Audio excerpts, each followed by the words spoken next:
Welcome to Icons in the Making. I'm your host, Heather Stern, CMO at Lippincott, the creative consultancy behind some of the world's best brands.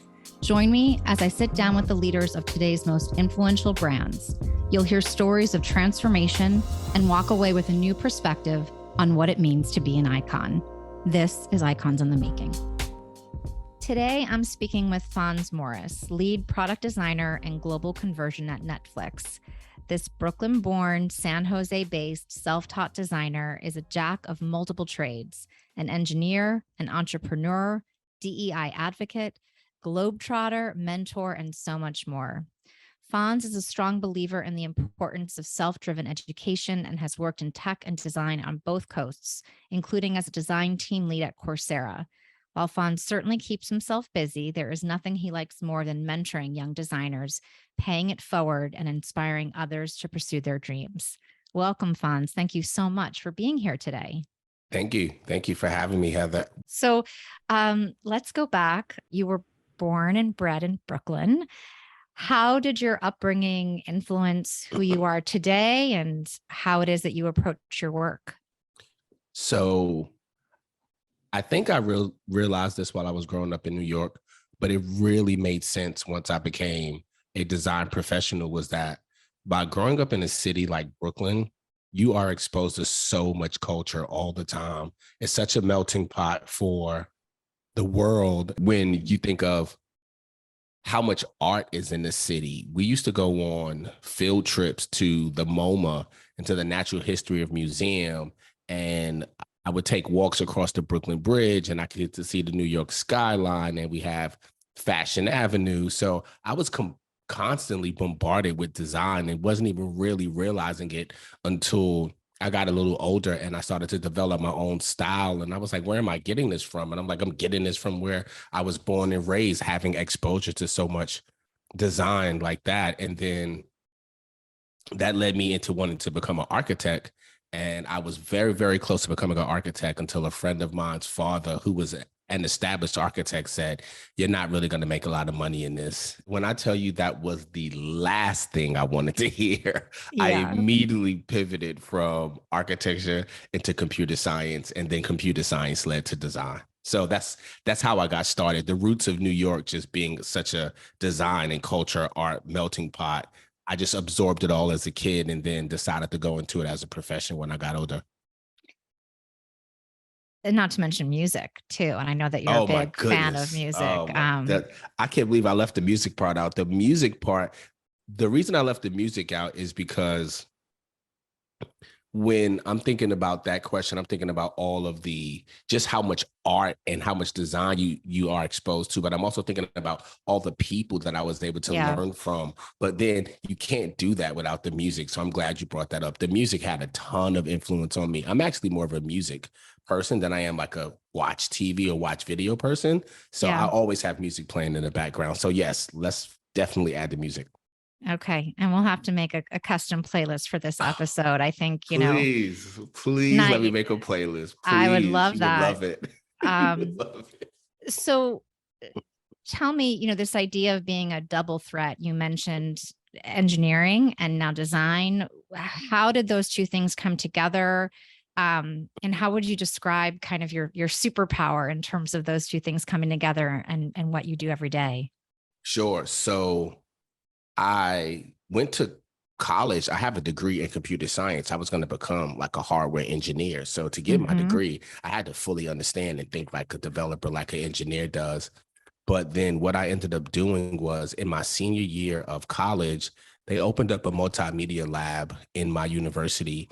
And that allowed me to start to really learn about design as a industry. And they had all the multimedia equipment you could need, new PCs, new Macs, all the new software, camera equipment, everything you could possibly need to really take a dive into multimedia.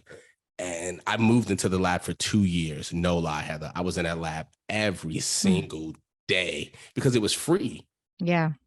Honestly, I was a broke college student. So if they would have charged, I might not have been able to go as much. But because it was included in my tuition, I went every single day. I taught myself everything I needed to kind of start doing graphic design and taking the step into web design. And then what I realized was, wait a minute, I don't know if I really want to do the engineering side as much anymore. I think I want to do the design side because there was such an empty gap for design. So I'm testing the market and learning the market at the same time. But then I realized, even once I moved over into web design, I realized just how important the engineering side was, because you may design a website, but somebody has to build it. So that's why I ended up nurturing both of those skills through most of my career, to always be able to, I mean, I'm a designer to the core, but I think like an engineer. So that really helps, because when you think of how product design is set up, engineering and design are partners. We sit right next to each other at the table. And because of that, I work with more engineers sometimes than I do designers. So by having this engineering background, it allows me to understand how engineers think, what's important to engineers, as opposed to just coming from the design side. I can represent design, but I can also think about it from the engineering perspective, which when I share my designs or my ideas, the engineers are a lot more receptive and I understand how to communicate with them. So I'm really excited to have that engineering background because, like I said, I work so closely with engineers. We just did our annual 360 reviews, and some of the feedback that I got from my engineering partners was, hey, you really know how to work well with us. We like the way you compromise. We like the way you listen for feedback. We like the way you share early. So I think all of these things are a mixture of how it's able to help me still be successful today. Absolutely. And so much of it is, the way you see the world as a designer, but the way, as you said, you think as an engineer, and being able to kind of break down any silos and come up with the best possible product and experience. So that's pretty amazing that you have both of those things. I love it. So 2020, I don't know if the pandemic had hit yet, but you joined Netflix. Tell me about that time and what attracted you to the brand. Sure. So what attracted me, so even before I started my graphic and web career, I wanted to be in video production. I love video, and I love streaming and content. So Netflix was always a brand that I wouldn't have mind working at. But part of the reason that I came out to the Bay Area in the first place was I wanted to be involved in the design, the startup culture. I wanted to be around like-minded people. And this is not that they weren't on the East Coast, but there's a concentration of them out here in the Bay Area. It's almost everybody you meet is either in product or works at some kind of startup.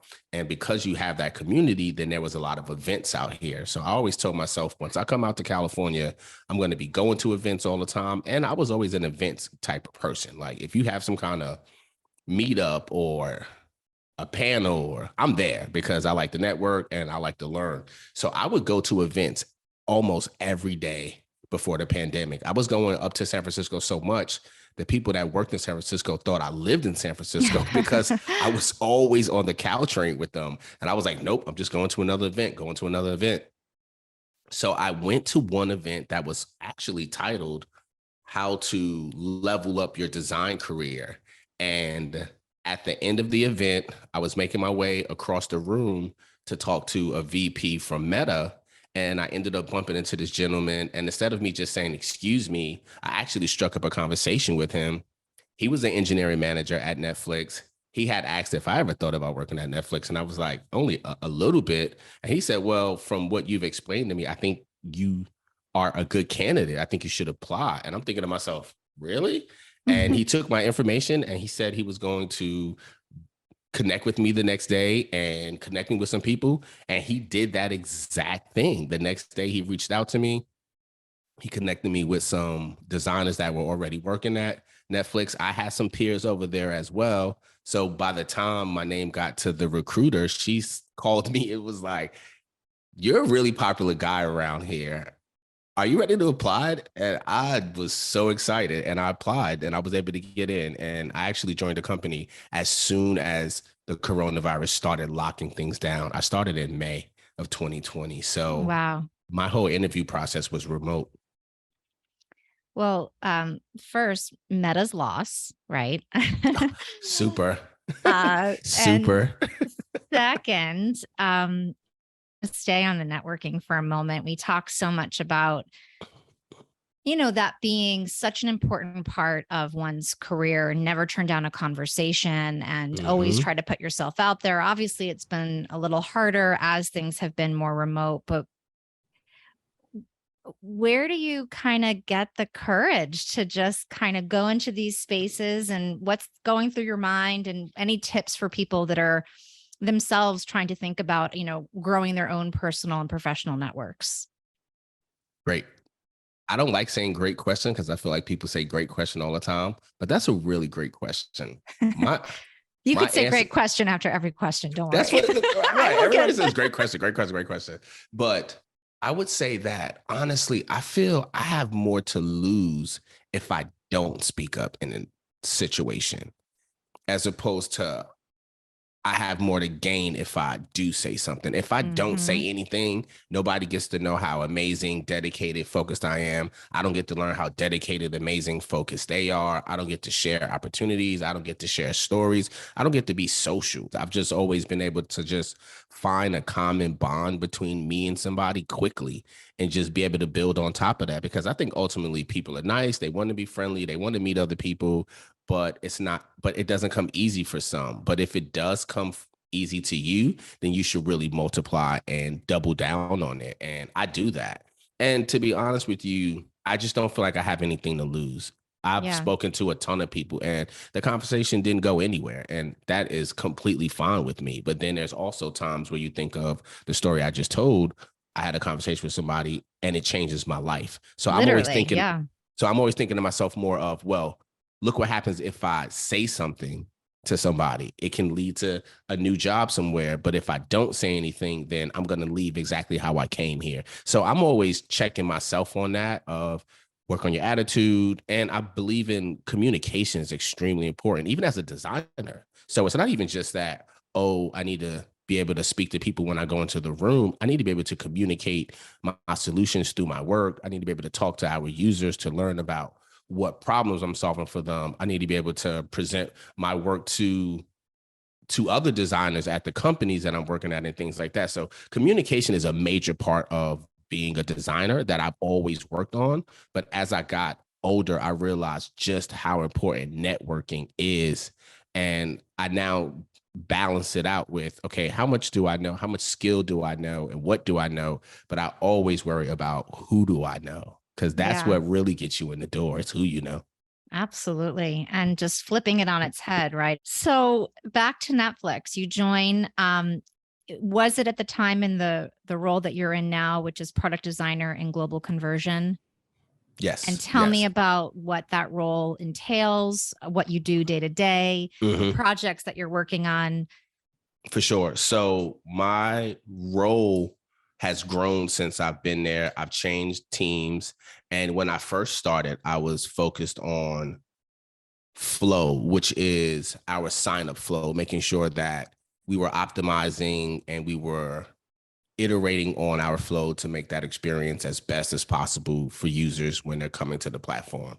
Because marketing gets the people to the platform, but it's my team's job to convert you when you come to the platform. That's where Mm-hmm. the term conversion comes into play.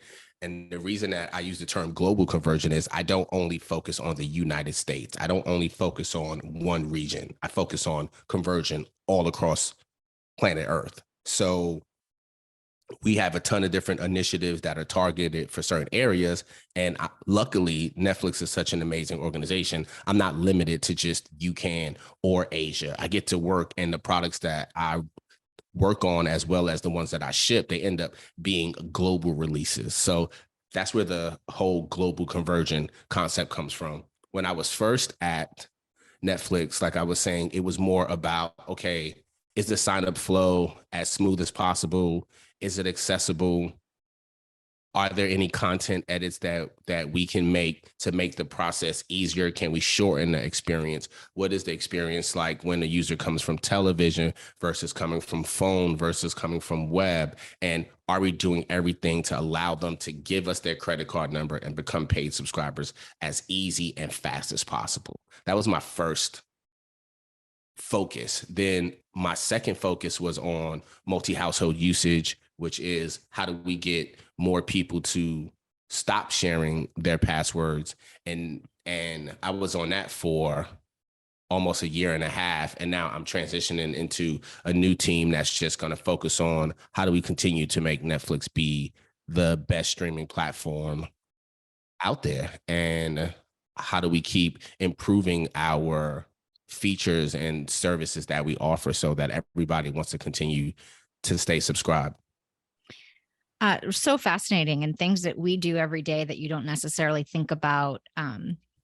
The amount of effort that goes into the, as you said, those flows and making it as seamless as possible. In the work that you do, it really is all about, the user experience. And yes, of course, it eventually is about the content and the platform. But tell me the ways in which you really can understand user pain points, how you're observing behavior, the way you're using data to inform decisions. For sure. So I promote user research all the time. You would think I actually work on our consumer insights team. That's what the UX research team at Netflix is. It's called Consumer Insights. Shout out to Consumer Insights. I think that might be some of the most interesting part of my job, because working at Netflix, we have a ton of resources, and that allows us to be able to really take advantage of certain things. Like we do huge scale user research. I just got finished doing some user calls with users in Brazil, United States, Sweden, and Korea. That was just for one stage of the project. In 2021, my team did research in over 15 different countries.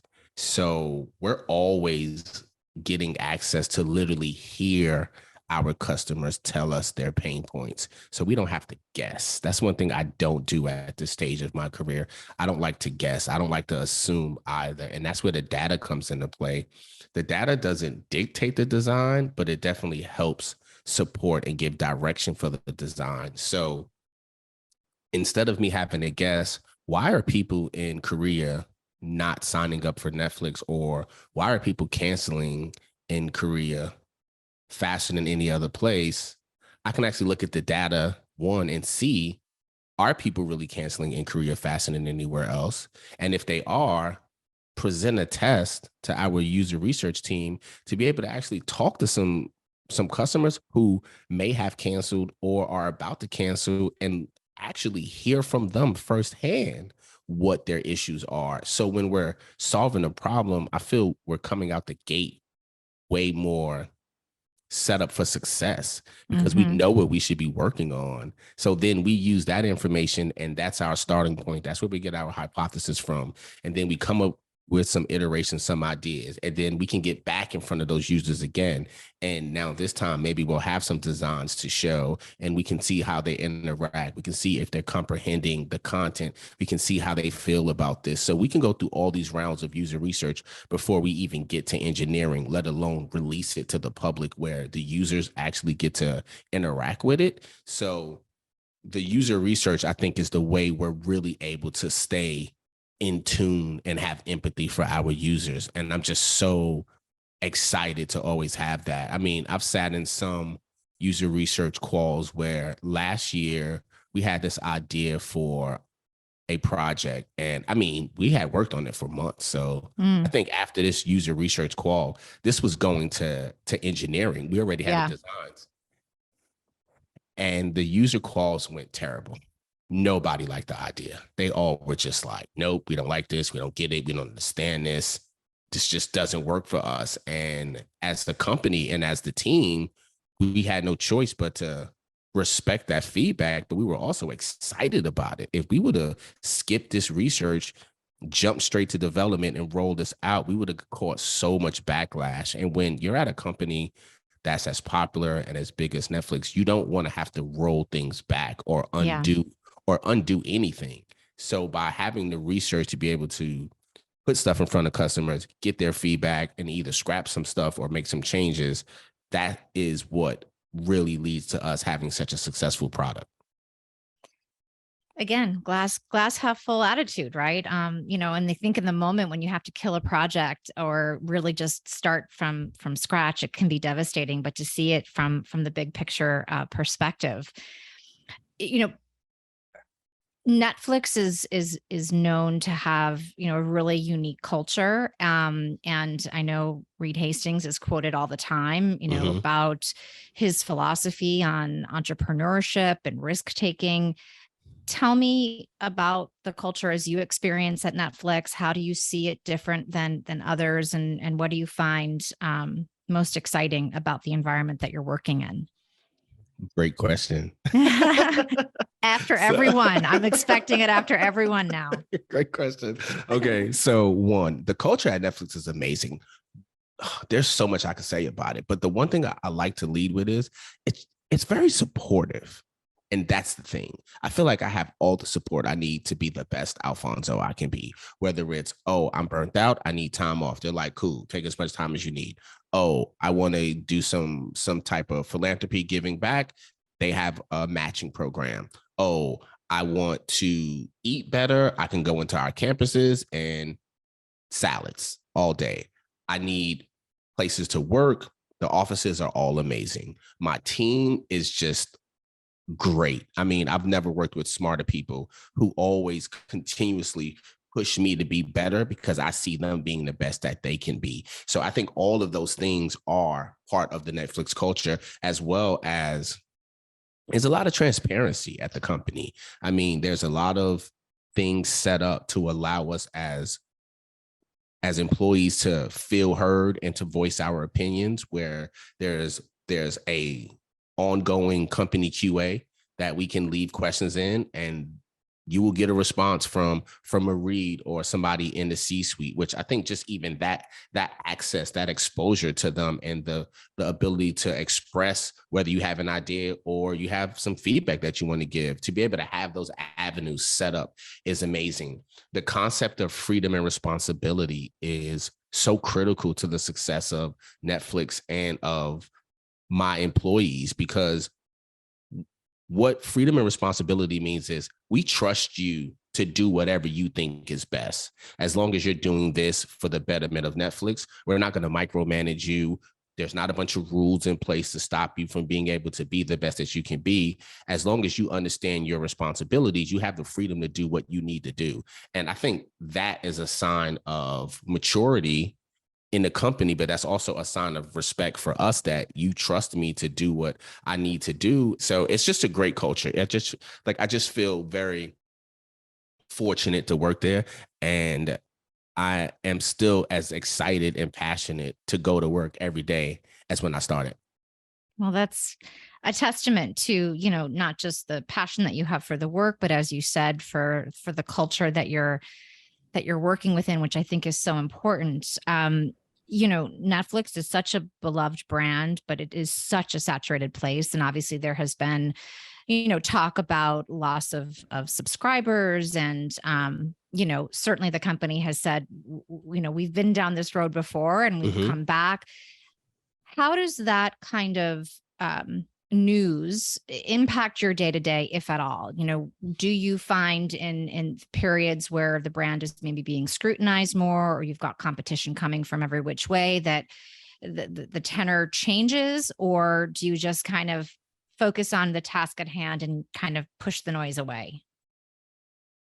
To be honest, I would say a mixture of both, because I'm always going to pay attention to my surroundings and what's going on, but I'm not going to let that cloud my vision. Yeah. And I also, it's interesting that you said that, because with some previous conversations that I've had with some of my teammates, I said that I feel now that the company, quote unquote, to some have hit a rough patch. I think now is the time for us to really stand up and show what we're really made of as far as employees. It's like the company needs us. So now is the time to be a rock star if you ever wanted to be a rock star. So they tell us to, and this is straight from the leadership down, they tell us to not focus on the competition, because don't forget, we're the leaders in this space. we're still number one. Even though there's competitors, they're vying for our position. We're not vying for their position. So you have to look at that from one perspective, but then also you don't work at Disney, you don't work at HBO Max, you work at Netflix. So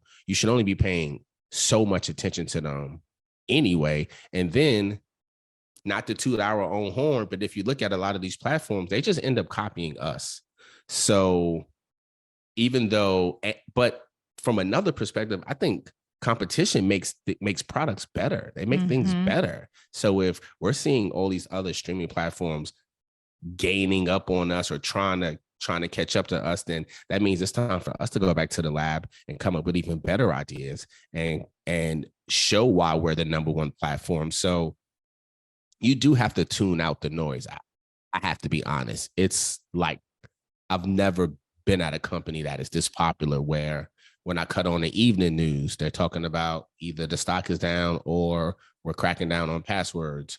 When I open up Twitter, they're talking about gossip about something or a new content released or some other stuff. When I'm talking to friends, they're texting me like, oh, I heard that there were layoffs. Are you okay? Is everything all right? So it's coming from there's a lot of attention on the brand. I think it comes now that I've been there for 2+ years. I now understand that comes with the brand. I didn't know if I really understood that before I worked at the company, but like I said, I still love working there and I try my best to tune out the noise. Yeah, no, it's smart. So you're a busy guy, as we said earlier. In addition to your role at Netflix, you're writing a book, you're a mentor to many designers. There was a juicy profile of you in the New York Post. They said good. That you had five different income sources and that 20 opportunities in motion at any time. Have you always been just kind of this curious, this energetic, this open to new ways of being, and tell me about some of the things that you've got going on right now that you're really excited about? Yes, I've always been like that. I didn't come from the most wealthiest of families. So like I paid for college on my own. When I got to college, it was either I find a way to make money or, to be honest, I just don't eat. So it was, what am I going to do? Am I going to try to get a work study job? I'm going to get a job at the computer lab. I'm going to try to be a bartender. I'm going to try to get a job at the airport working at the rental car spot. It's wherever I needed to make money. I was raised in a house where I understood the value of having a job. So because of that, I've always worked. It didn't matter what I was doing. But as I got older, I started to realize that my skills were in such a demand that I didn't have to have one income stream. So it wasn't that, oh, I'm just money hungry, I'm chasing the money. It's that people value my skills and they want to pay me for it. And the more popular I get, the more people hear about my brand and the more opportunities come my way. So because of that, that's how I end up having my hands in a lot of different things, is that I've built this brand over the years, a honest brand, a reliable brand, expert in this area that people are excited to work with me. So because of that, these opportunities come my way and I can decide which ones I think I want to put some time into, which ones I don't. All of them aren't always financially motivated as well, like I said. So there's a balance. There's a lot of time management with that, I would say, because I'm also a family man as well. So I need time for them. And then I just need time for me so I don't burn out. But I am extremely ambitious. I am extremely driven. And I'm still really humbled, and I feel very fortunate to be in the position that I'm in. The second part of the question, what am I working on else? So I do a ton of mentoring, like you said. I just think when I was growing up and getting my design career started, there weren't any mentors for me to really talk to, or if they were, I didn't know where to find them. So I did a lot of self-discovery on my own, which is fine. But I also think it's pretty cool for somebody to tell you, hey, don't walk into that manhole right there, as opposed to you walk in the manhole and then you realize maybe I should keep my eyes open, or somebody could have just told me don't walk in there. So that's kind of how I look at the mentor perspective. And then I think a lot of people just need the psychological and the emotional support, and transitioning career or trying to do this stuff on your own can sometimes get lonely, and we're humans. We just need support. So I'm always going to be in that space. But I also have a passion for venture capitalism, because I had a startup years ago, and because I was the product side, I didn't really pay attention to the money side when we got funding. So I didn't really know what was going on behind the scenes as far as the finances go. And that's one thing I kind of regret. Like, I wish I would have paid more attention during that phase. But that also exposed me to being a startup and understanding what an investor does. And then I started to say to myself, well, hey, I think I would want to be an investor from two perspectives. I would want to share my advice and expertise as being in product, but also this is how people make fortunes in this space. If you get into the right company early and this company ends up taking off, then you'll make who knows how much. So there was an interest in there from being a founder and then wanting to be an investor. So that's one area I'm into. I'm back in school right now for a design thinking course at Stanford Graduate School of Business, focusing on just how to make sure that I never forget how to build a great product. And it's been so fun. And after that course is over, if I can come up with a good enough product at the end, I might launch that. I can keep going, Heather. I got Yeah, I love it. I love it. What's one of the things, as you said, it's like kind of coming into this with fresh eyes. What's something through the course that you're taking on design thinking that was either a reminder or something that was a bit of an unlock that you've taken forward in what you're doing now, or as you think about launching this new product? Great question. That even though, okay, so in this course right now, they do not want us to come up with a solution yet. We don't have solutions for the product yet, for the problem that we're solving. They wanted us to spend time thinking about observing just the world. Are there any problems that you want to solve? And then if you find one, the next thing is to really understand people who are having that problem and interview those people or observe those people and get a true understanding of the problem even before you try to come up with a solution. And that's exactly what we do at Netflix as well. That ties into what I said with user research. I just had to do almost 10 interviews, and the interviews were so important because why would I want to come up with a solution before I really heard from the people that I'm supposedly coming up with this solution for? Yeah. So the fact that they told us to not jump to coming up with a solution and spend more time really understanding the users, understanding the space, and understanding the problem space before you come up with a solution, I think is just super critical for building any product, no matter what size product it is. Yeah. I mean, so much generosity that you have in the way that you share your ideas and your thoughts. I like to end each conversation with the question that I will ask you, which is, who is your icon? I'm going to say my family. I don't have one specific. So it's definitely no celebrity or nobody in the industry. And this is no shot at Steve Jobs or any other fancy names you hear like Elon Musk.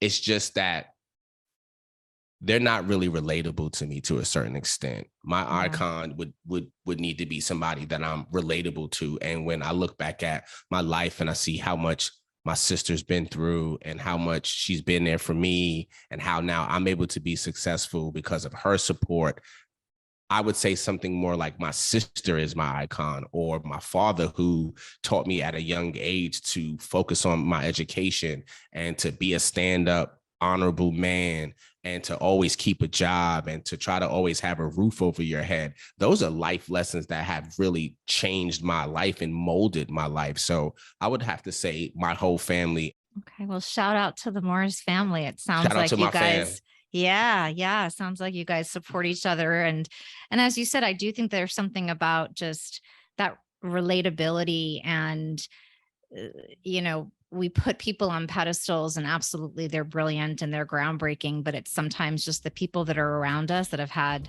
such influence in who we are. So with that, thank you so much for spending time with us today. Thank you. You're so welcome. Thanks for tuning in. If you liked what you heard, share with your colleagues and friends, and subscribe on Spotify, Apple Podcasts, or wherever you listen.